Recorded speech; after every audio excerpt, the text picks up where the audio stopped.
इंदापूर तालुक्यामधल्या संसरवाडीमध्ये सुद्धा काल अतिवृष्टी जी आहे ती मोठ्या प्रमाणावरती झाली आणि महामार्गावरून येणारं पाणी जे आहे ते थेट घरामध्ये घुसलं। आपण पाहतोय की घरामधलं संसार उपयोगी साहित्य जे आहे ते पूर्णपणे खराब झालेलं आपल्याला पाहायला मिळतंय।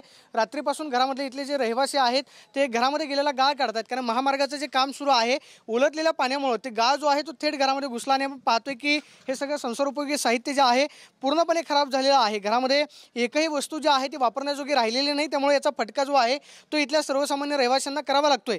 आपण पाहतोय की घरामधलं सध्या गाळ काढण्याचं काम जे आहे ते सध्या इथल्या स्थानिकांकडून केलं जाते। मात्र आपण घरामधली परिस्थिती जर पाहिली तर घरामध्ये संपूर्ण आता चिखल आपल्याला पाहायला मिळतो आणि घरामध्ये एकही वस्तू जी आहे ती वापरण्याजोगी राहिली। आपण पाहतो की हे कूलर असेल, आपण पाहतोय की हे शोकेस असेल, कोणतीही वस्तू म्हणजे घरातली आपण पाहतोय की कारण घरामध्ये आपण जर या ठिकाणी पाण्याची लेवल बघितली तर साधारणतः आपण पाहतोय की इथपर्यंत पाण्याची लेवल आलेली होती, म्हणजे साधारणतः 2 ते 2.5 फूट पाणी जे आहे ते या ठिकाणी घरामध्ये भरलेलं होतं आणि त्याचा फटका जो आहे तो सहन करावा लागतो। आपण पाहतोय की इथले स्थानिक आहेत त्यांच्याकडून सध्या इथलं गाळ जो आहे तो काढण्याचं काम केलं जाते, मात्र मोठी धमचाक आणि मोठा त्रास जो आहे तो मात्र इथल्या स्थानिकांना सहन करावा लागतोय। घरामधल्या महिला आहेत, आपण त्यांना विचारणार आहोत की रात्रीपासून नक्की यांना काय काय त्रास झाला किंवा सध्या काय या ठिकाणी सुरू आहे। काकी मला सांगा, किती पाणी आलं तर रात्री? लय पाणी होतं, अर्ध घर होतं पाण्याचं। सगळेच भिजले काय? कायच नाही राहिलं, समजा वाहून गेले आमचं, एवढंच राहिलंय पसारा। हा, धान्य पण भिजले, समजा धान्य बिन्य समजा भिजले आमचं, समजा काय काय नुकसान झाले?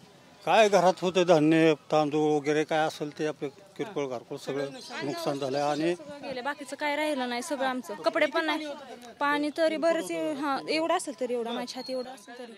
उंची इकडं जास्त आहे ना, ते खड्ड्यात असल्यामुळं पाणी भरपूर आहे, कारण की साधारणपणे त्या बरं नाथाचं मंदिर नाही का आपलं, त्यांना त्याच्यावर लागलं साधारण मला वाटतं 4 फुटाचं पाणी असेल गावात इकडं। घरात सुद्धा 2 फुटाची आहे की लेवल आहे, जास्त आहे लेवल, कारण उंचीला घर आहे ना त्यामुळे तरी बी आतमध्ये लय पाणी गेले तरी बी।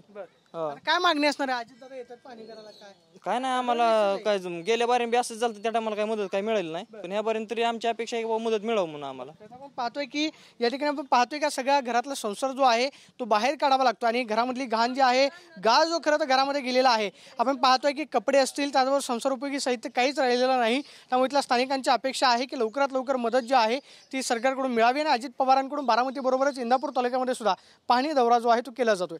कॅमेरा पर्सन तुषार ननावरे, प्रदीप कापसे, TV9 मराठी, इंदापूर।